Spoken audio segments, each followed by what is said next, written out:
There it is, a spooky video about the Nintendo Gamecube. But the mean video, ho ho ho! Okay, it's probably not that mean, but it's still a negative video about the Nintendo Gamecube and my experience with it. Because while yes, I love the Gamecube, I absolutely love it, just not as much as the other video game consoles. My Gamecube might be next to the Sega Dreamcast, but you know, I still like the Dreamcast a lot more. And I will pretty much explain why in this video.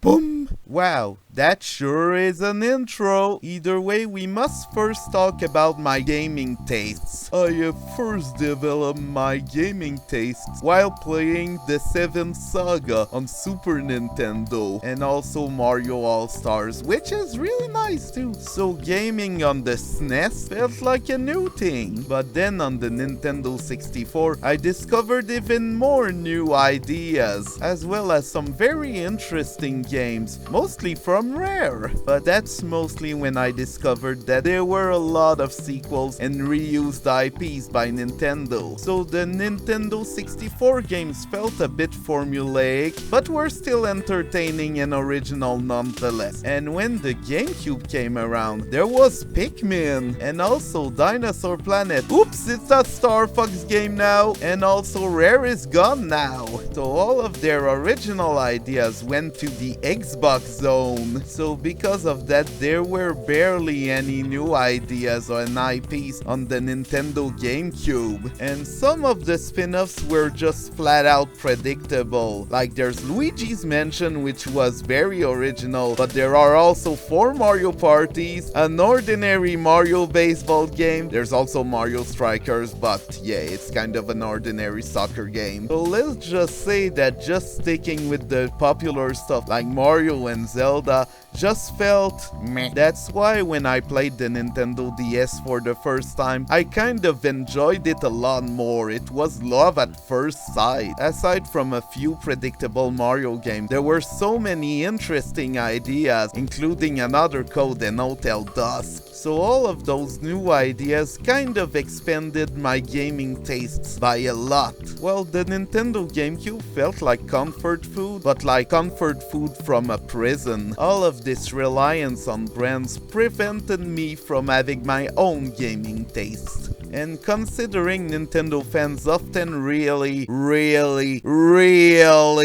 rely on popular Nintendo brands more than anything, it is understandable why the GameCube was so much loved. It's just that I don't like it that much. I want something crazier, more beautiful than what the GameCube had to offer. Granted, there are still some experimental games on the GameCube, but not as much as on the PS2 or even on the Wii. Because of that, it almost made me quit video games as a whole. At least I had an hyperfixation on Sonic, which let's just say that Sonic games are kind of experimental and it was a brand new world to discover. So that helped me push through and also helped me understand that video games are art. The GameCube had very few video games that I would consider trying to be art. I think that all video games are art, but some of them try to be art and experiment and tackle difficult themes. But there wasn't a lot of that on the GameCube. Maybe Eternal Darkness or even Zelda, The Wind Waker and Twilight Princess, as well as maybe some RPGs. But compared to the PS2,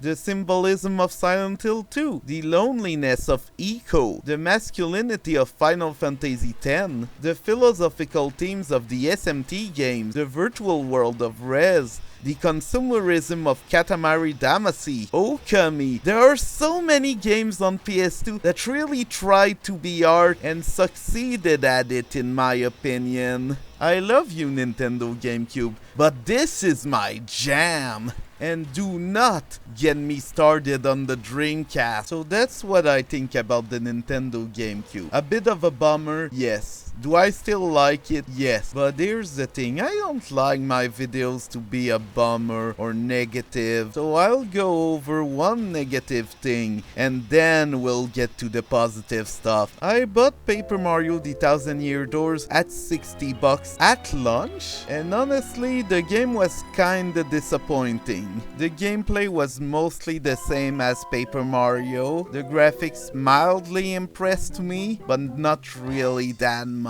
But hey, the music was good enough. There also was the case of the story and the writing. That's the thing that the more that I think about it, the more I'm like, ugh. The writing is very Western-like, and honestly, even those visual gags might be in Family Guy or Fairly Odd Parents. That's because the game is very, very cynical, which was admittedly part of the 2000s, but the thing is that cynicism has become the standard in cartoons. So to hear the same kind of jokes over and over and over, it just really gets tired really fast. That's why I don't really care about Paper Mario The Thousand Year Doors story. But the thing is that it still has some good character arcs and some emotional storytelling, but not as much as I wish there was. It's very clear that the writers were kind of desperate, trying some stuff just in hope that the GameCube would sell and that they wouldn't lose their jobs. So they included some otaku elements, like something straight out of Tenchi Muyo or an harem anime. Every female character pretty much falls in love with Mario. At least they kiss him, consensually or not.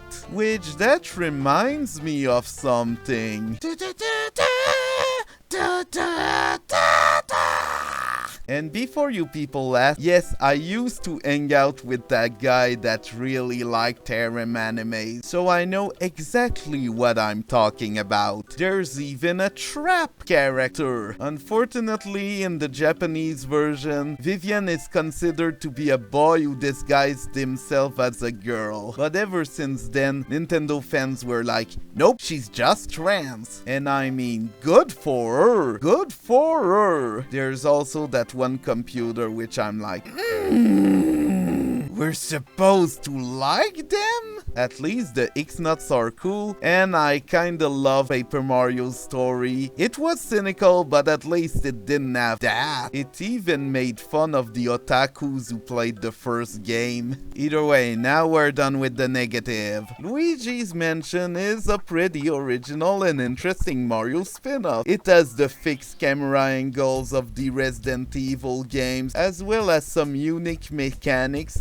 as well as some lore, like a lot of lore. And the portrait ghosts, while not necessarily fitting in the Mario universe, are still very fun to interact with. Mega Man Network Transmission is a 2D side-scroller that also has the battleship elements from Mega Man Battle Network. It's very fun, but you can get very lost, and also there's a difficulty spike at the start of the game. But aside from that, it's a very interesting idea that I'd like to see Capcom revisit sometime. Pac-Man Vs. was a very interesting minigame that you could play with one Game Boy Advance as well as 3 GameCube controllers. It might be on Switch now, but the tiny Game Boy screen is just beautiful. As someone who is aware of the Love-de-lic chart and also has played Tulip, I absolutely loved Chibi-Robo.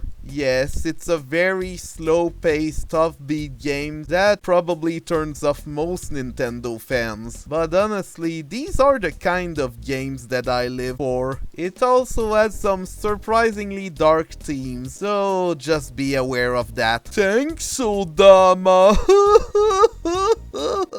Odame is a pinball game that exists for some reason that is also a strategy game. However, the main strategy here is that you have to buy a GameCube microphone in order for the game to work.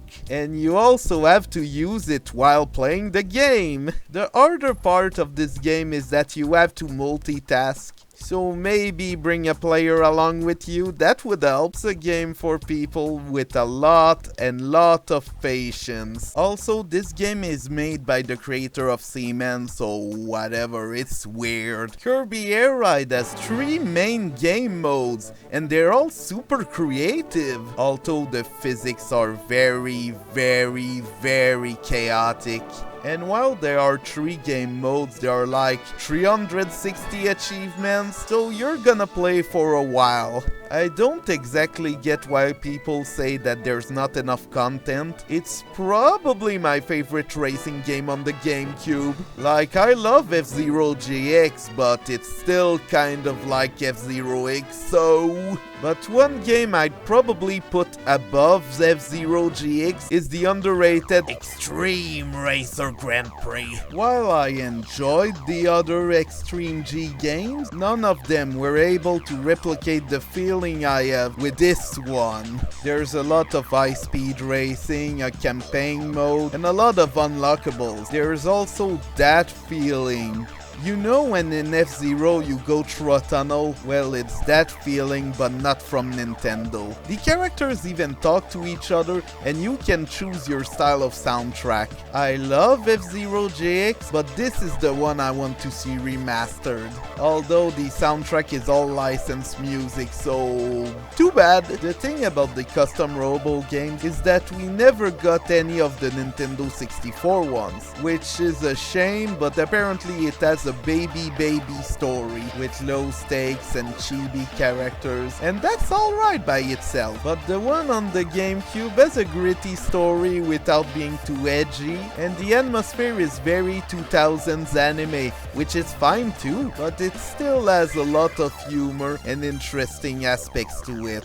As for the gameplay, I kinda prefer Virtua On, but you know, this is still a pretty fun arena fighter. And honestly, with the online, I think Nintendo should give this one another chance, as I really had a lot of fun playing with friends, but there's one problem. You need to beat the story mode in order to unlock the cool parts, and that can be quite a pain when you want to just hang out and play custom Robo with friends. That's why there were still cheats on Nintendo Gamecube, but Nintendo didn't want any of them, I guess. So yeah, I had fun with this one. You know what, I'm just going to round up this video with one last Gamecube game, and I just realized I spoiled that at the start of the video, so might as well. Donkey Kong Jungle Beat, baby! From Country to the Nintendo 64 game, to even Returns and Tropical Freeze, I'd say this is my favorite of all the Donkey Kong games. It is a 2.5D side-scroller, but with the bongos, which were supposed to be Nintendo's alternative to the taiko drums. Either way, while the game may be very